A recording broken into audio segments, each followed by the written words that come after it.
con nên nó bên một Paris một gì Paris aussi nó mà thay cho nên bỏ sẽ bên một trên nó thấy không không phải mong lợi em loài giặc cho nó biết chơi thằng ha chỉ bên chơi thằng thế không chặt nên nó bên một Paris mà bên chơi thả múa bên chơi chế bên chơi thả múa nữa nó thả nhau hậu nó chỉ thế không chặt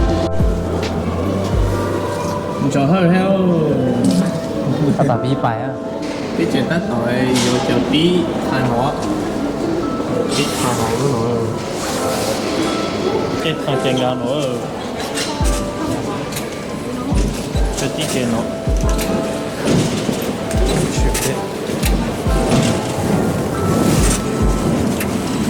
cái chủ yếu đây là nó cái chợ này nhấp vào đây nó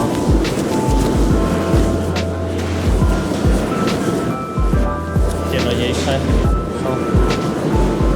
một bao nhiêu sau nó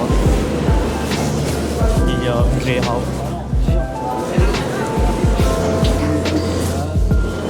rẻ hậu nữa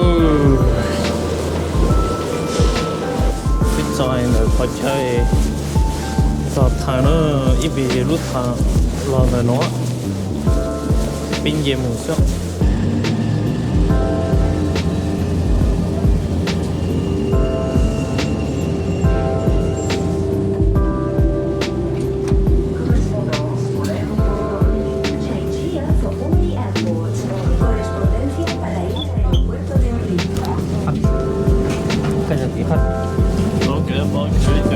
này giờ đánh thế chả thế là nó lo giàu cái thế rồi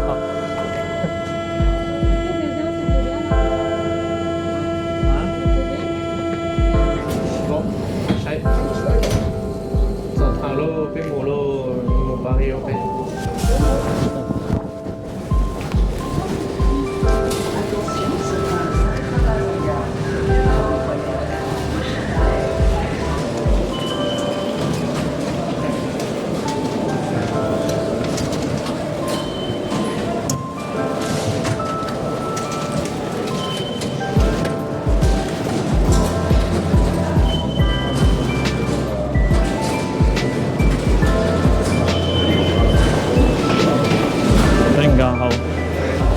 gạo mày thua chơi cho nên nó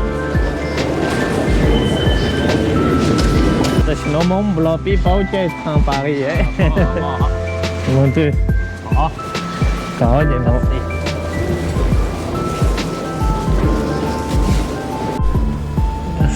sau thì ít là thì cho ít là thì chỉ lúc thì oi sau là thì ít là thì ít lúc thằng nó cho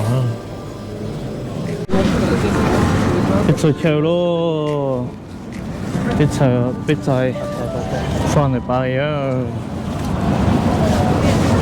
cái tôi sẽ là một container rồi chứ cái tiền bên mặt thay không chơi chơi luôn một chơi hay một chơi tê lì nhớ sau nói tê toàn sau nói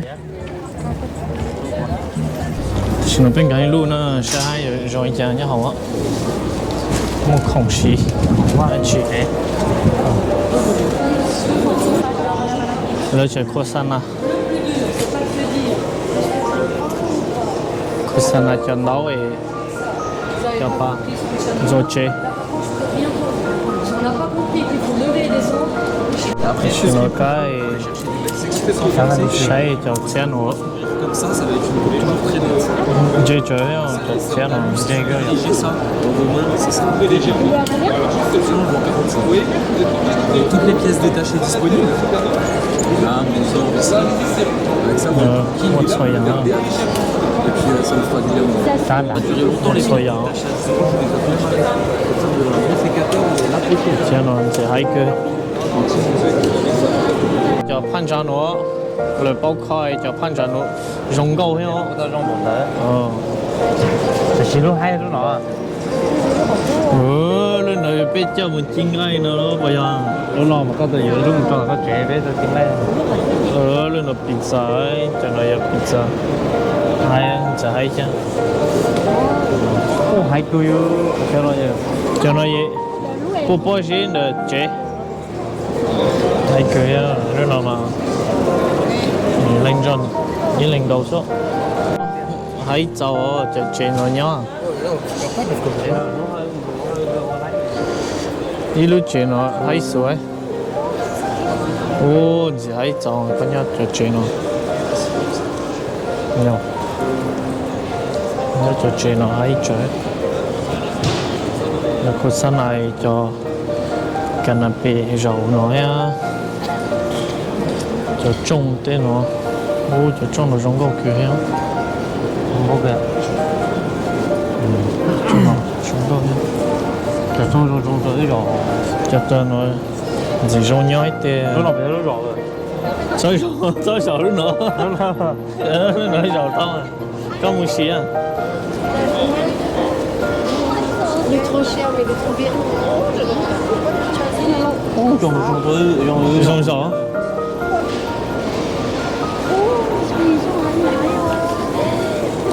ô hay cười hay ô giống lối tàu hay cười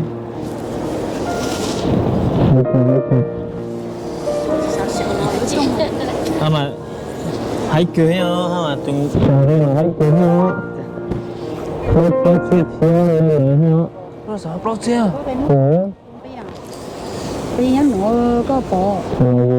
chia hả Nhớ cho ớt xíu có tư. Bao chia thì bao chia gì, bao chia ớt. trên game nó mà tên này hả chả chúng nó luôn rồi ăn được chả sữa ồ cứ chỉ bao số hả cho con chú sữa ờ tao biết chỗ lười là ông ấy chả nó biết sữa ồ cho nó mà quái xẻo sữa căng kê có biết mê mà biết cho nó mà biết số một chén cho nó phải quá cho nó chỉ con đầu cho nó mà cứ to để có chả nó chỉ có tôi ít lú người ít tuổi tên này à người có lý gì người phụ lý gì yêu sĩ số tôi xin ông ấy chẳng có không nhớ sáng gì ừ có say ấy chỉ có say ấy ai đây nó kia không có Có gì yếu luôn ấy, tụi bạn nó tôi biết nấu pha thì ai đây nói nhỉ ý nhau nó ý giờ nên phải như cái đấy ai phát sai thế ai phát em lo nó mà kinh tông nhện chăm lời theo thua kinh càng gặp anh dễ thôi chứ ý chỉ nói cơ ý chỉ nói tôi rồi ta gì tôi rồi để hỏi đâu xuân nước ok cứ hiểu nó thì thế à cái xe là po trong suy đây nó po hay cứ trong nó cứ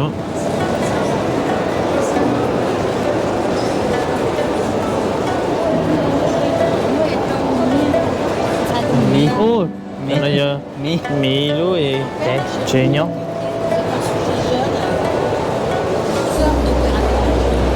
anh có phải nhớ không có anh đi qua đây chỉ nuôi với mùi ô xiên sẽ có bao nhiêu qua đây mà chỉ nuôi với ô xiên cho nó ấy thâu cho nó cho vào mình chăm rồi nhá không có gì cười một sẽ bán một trời quán man trời Avengers thế này này cái nó hay được chơi nó còn là sách nữa là sách nữa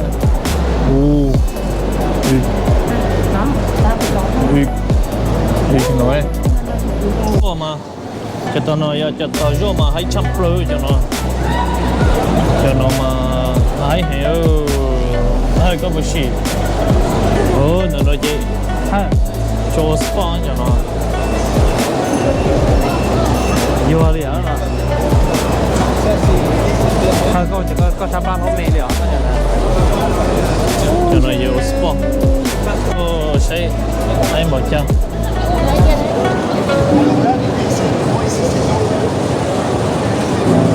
Ô nó. En fait, là, vous pourrez 42 sur la zone sur le muscle, on n'est pas essoufflé, il n'y a pas de choc artériel.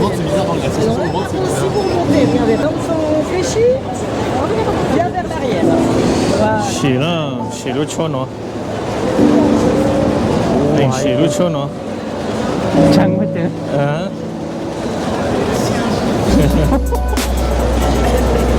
Thấy chưa không? Cho bạn chưa mua. Cho lên. Một là một gian đi nó xíu.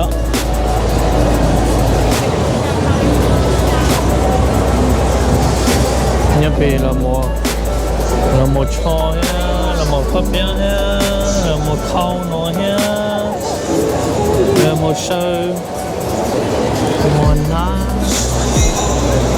thôi giờ đi tiền, là một tiết giờ cho nó chỉ chơi ô, tuy giờ shampoo ấy ô hay không, Để shampoo. giờ cho nó, mới lúc cho vào ta mà. Ít xe thì chờ theo ít xe ó Nó là bếp bùa kìa. cái nó cái bùa rồi tuy là mỗi lũ mỗi chành theo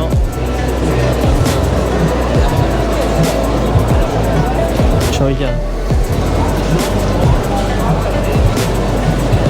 ít xe gì vừa cho chồng nhớ được rồi là có sáng nào chờ chế phán kỳ nó hay không chế phán kỳ nó rong gấu cửa nữa cái cửa nó chế nó hơi nhẹ xì nó xì luôn.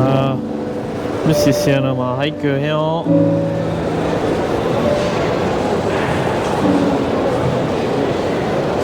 xì nó mà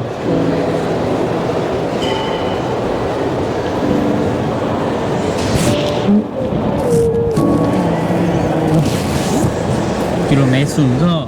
km xuống rồi就去切上讲啊熊狗哥路是线咯你要本地的容易咯东个嘢你know呢就就chỉ就播就就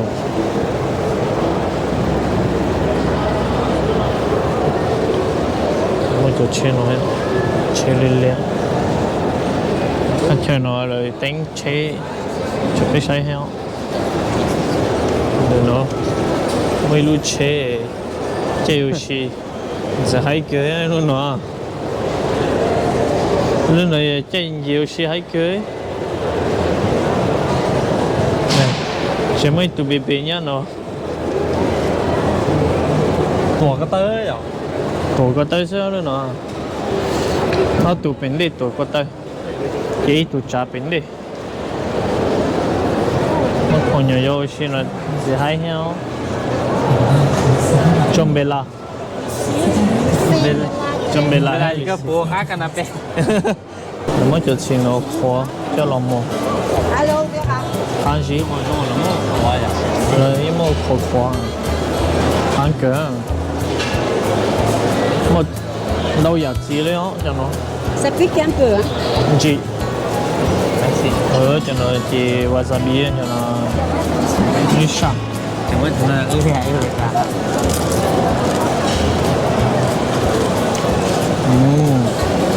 thái à cho cô vô chỉ muốn chạy máu Đúng rồi. sai hòn rồi nhiều to là một phố nữa ăn cỡ như là Chưa có rồi. nó cũng là một tông còn thái rất là ăn cỡ ít khoa chỉ trái ít khoa strawberry khoa fraise nó sao chỉ trái Ồ, quá to luôn.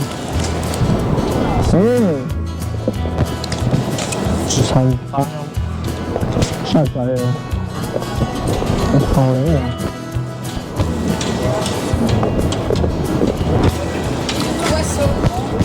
rồi không lấy rồi trái sao Thái Sơn. Thân trên nó mà Cái đến gì đã thu rồi cái còn đi tại lò hay đó.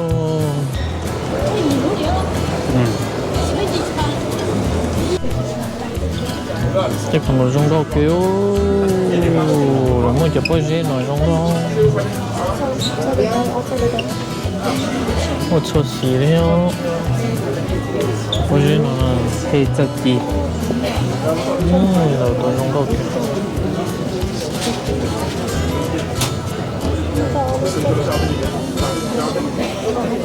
Cái khuyến dễ tên rồi.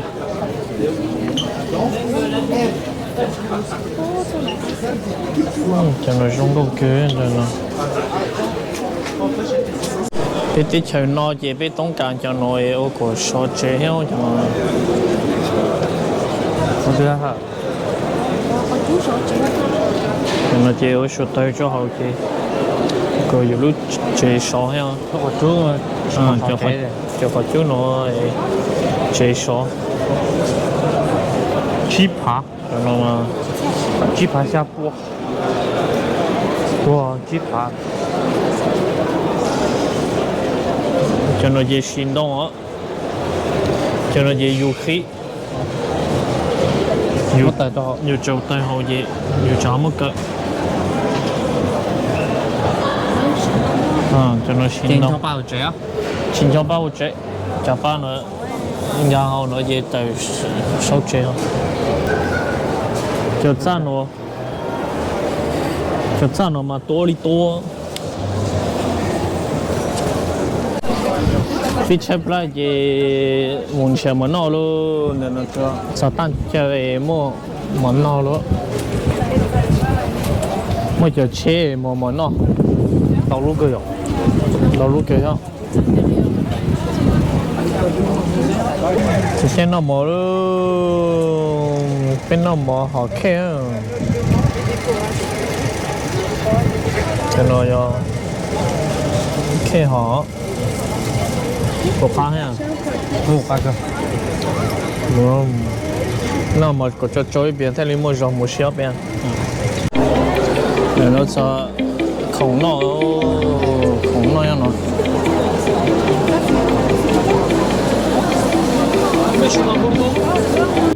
Nên nó là một ban đó.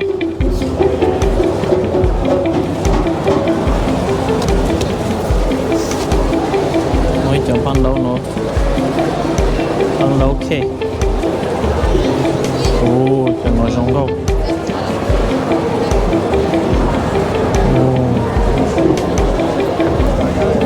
India Indian đó.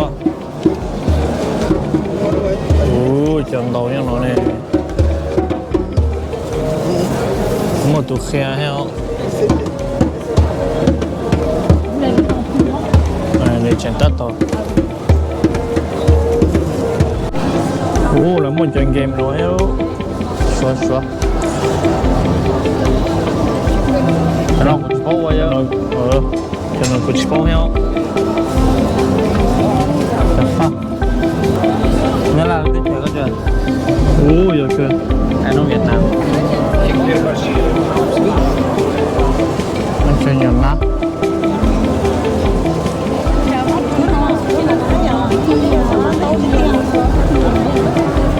Đang kìa mông.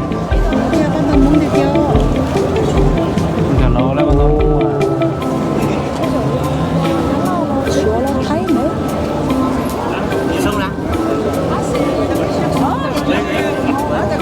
bây giờ đang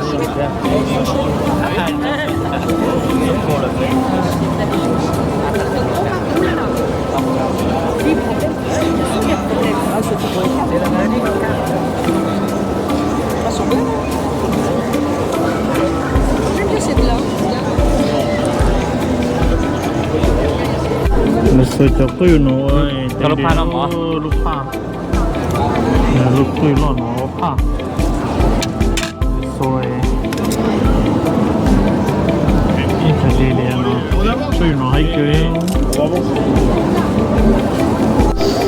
Cần xe tao ấy chị ơi.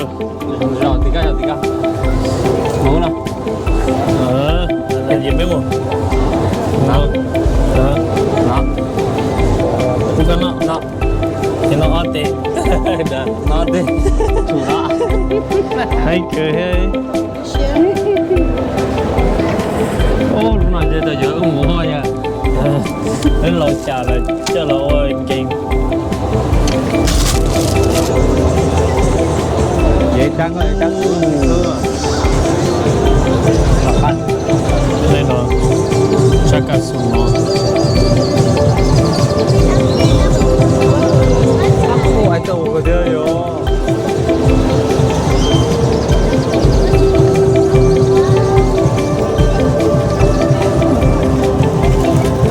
Ô, số bao nhiêu ơi? Aja. Ô, dễ số nhá, thao. Ô. Rồi mà lúc tao nó cười hay.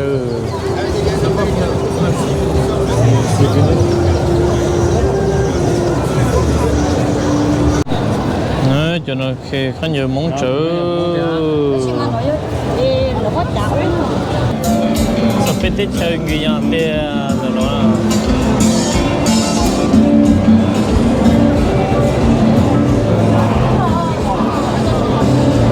Nè. Ồ. Bên nhân trả. Bên nhân trả người dân.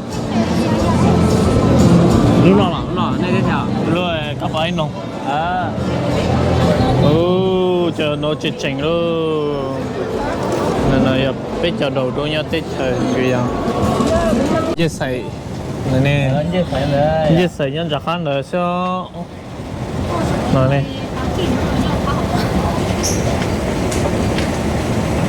Nè.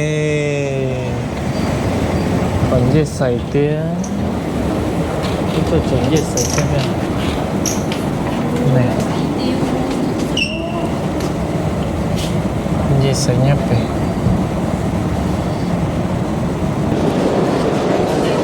Ôi cho chúa sợ khăn giờ. Cho chúa lý á. Cho chúa sợ á. Vô luôn nó đi sợ nữa. Đi sau nữa. Chúa nó sợ nữa.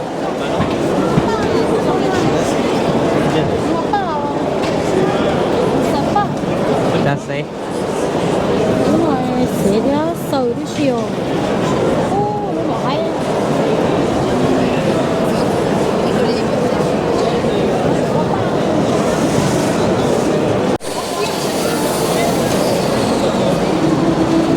Có bao nhiêu?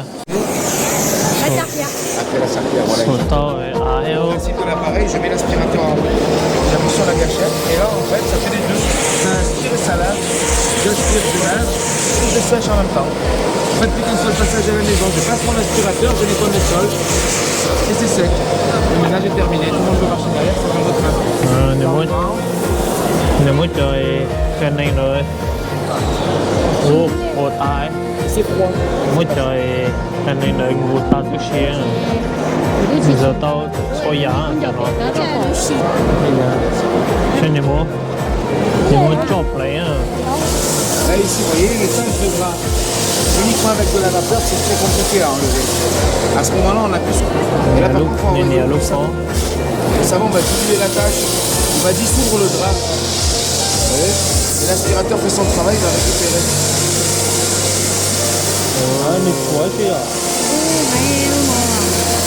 Et s'il en reste, canapé, fauteuil, matelas, intérieur de voiture, et je sèche en même temps. Et s'il en reste, les tâches, ben, je repasse simplement un petit peu dessus.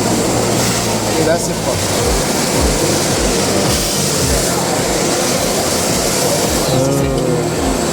Il va rester à peine 2%. Allez, quand je passe là, toucher, faites ça, il restera à peine de l'humidité. Chindu lên á. Alors que s'il y avait la vapeur, c'est Hay cười á nó. mieux fait. Lu cho nó hay cười. Lu cho nó.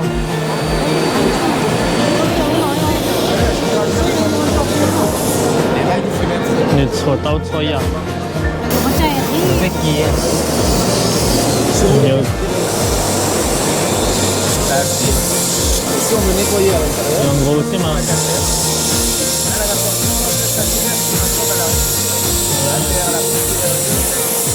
Cho đi cho bằng gu.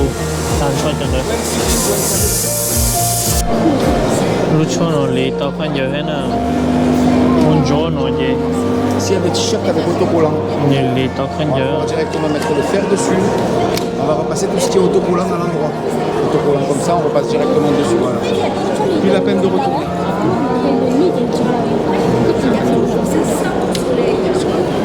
这边有一路车呢，边有路车呢，你得救哦。边有路车呢，边三个路车呢，我车，今天嘛我车走，今天嘛我车走，喏哈嘛，伢来嘅，来我车，我边นู้ mà cái tàu gì bên mà mất thay á, bên mà mất thay hay một chén, cho nó hay kia, cho nó mà giờ chỗ nó tàu chỗ giá, cho nó lỡ còn xe mất chén hết nữa, hay đi đi, lỡ hồi hay kia hết rồi nó, đầu guitar tôi xíu, hay vui không, hay đi.